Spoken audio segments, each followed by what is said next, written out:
In this tutorial, I'll show you how to use the action editor to create separate instances of animations. We'll be using a base mesh we've created in the previous tutorial. I'll post a link to that tutorial in the description below. What I have done was going to the edit mode, pressing A to select all, and Alt-R to reset all rotations. Then I selected the armature and repositioned the rig to face the front. As we've learned in the previous animation tutorial, we can select the armature and go into the pose mode to rotate our limbs like this.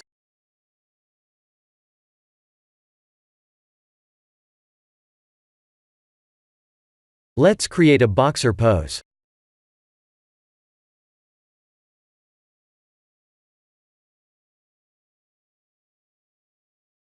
We'll create 3 animations and label them accordingly by using the action editor. The first animation is going to the idle state.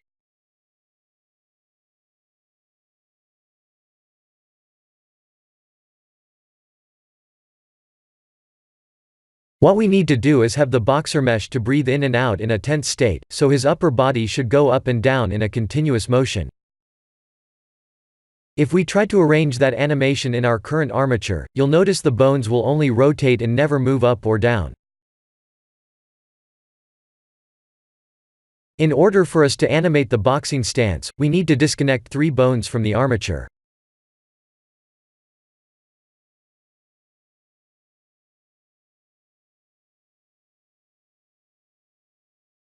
Let's go to the edit mode and select the leg bones and the S2. We can press Alt-P to disconnect the bones like this.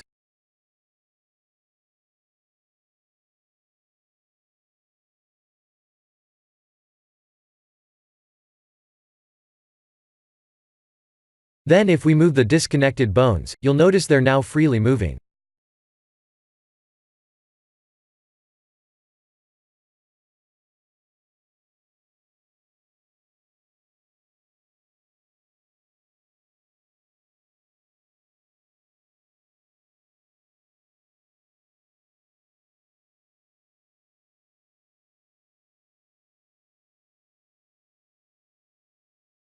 Let's activate the auto keyframe mode and click the armature's move button once without moving anything. That will set a new keyframe.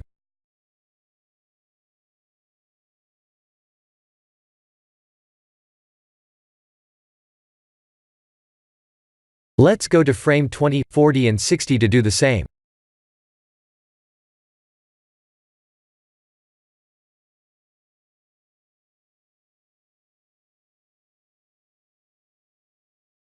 On frame 10, 30, 50, we need to bring S2 down a bit.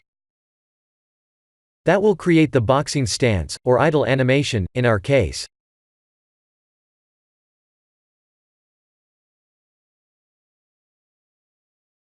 We can do the same for the legs, but let's concentrate on the upper body for now.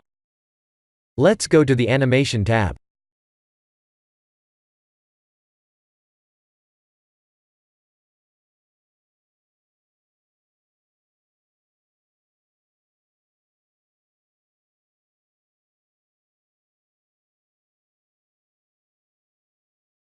Let's go to the action editor. As you can see, we have a default animation named armature.005, action being used. We can change the name. Let's change the name to idle.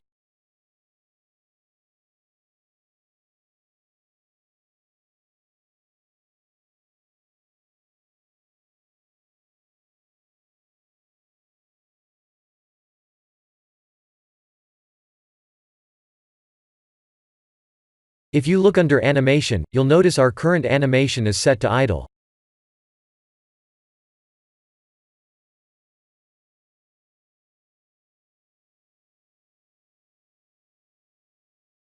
If we choose the idle.001 from the action editor, you'll notice the animation will change to idle.001. Let's change idle.001 to straight punch.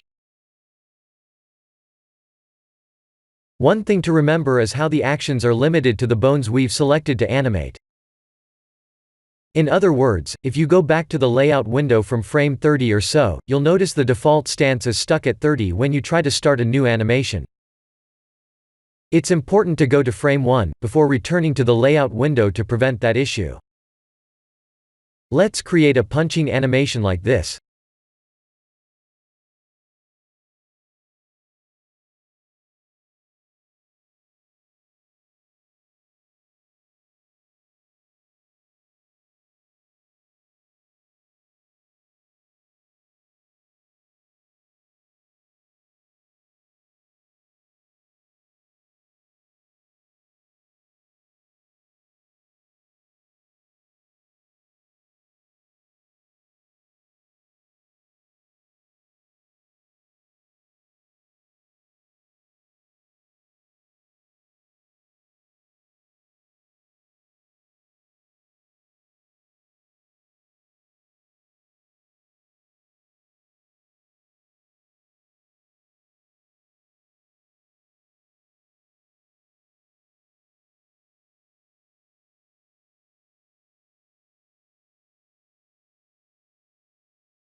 Blender created a new action called armature.005 action, because we have started a new bone animation.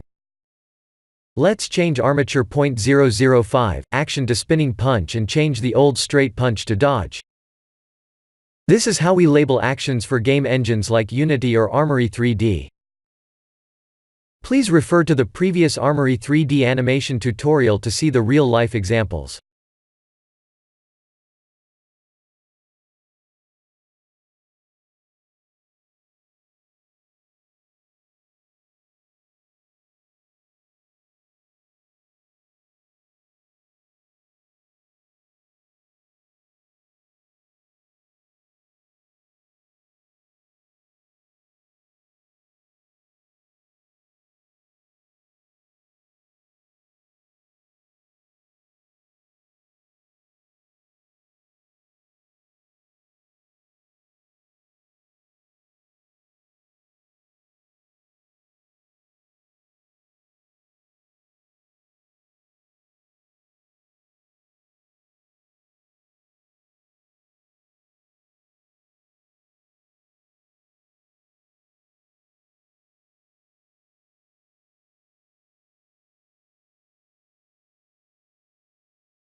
After I ran this scene, I noticed the boxer character was placed upside down, and I'll need more time to investigate why that issue had occurred. To be honest with you, animation in Blender is not my field. I have started the animation series as per one of our valuable visitors' request, but I feel I need to study this field more in order to continue the tutorial series. Armory 3D as well. I still don't know the application well, and the tutorials I've planned didn't go as I planned, because I still need more time to learn the application. I'll take some time off to study the application, before continuing the Armory 3D tutorial series. For now, I'll concentrate my tutorials on general Blender 2.8 modeling and texturing topics as usual. This is the end of the Action Editor tutorial. Please like and subscribe, if you have enjoyed watching this tutorial. Thank you for watching.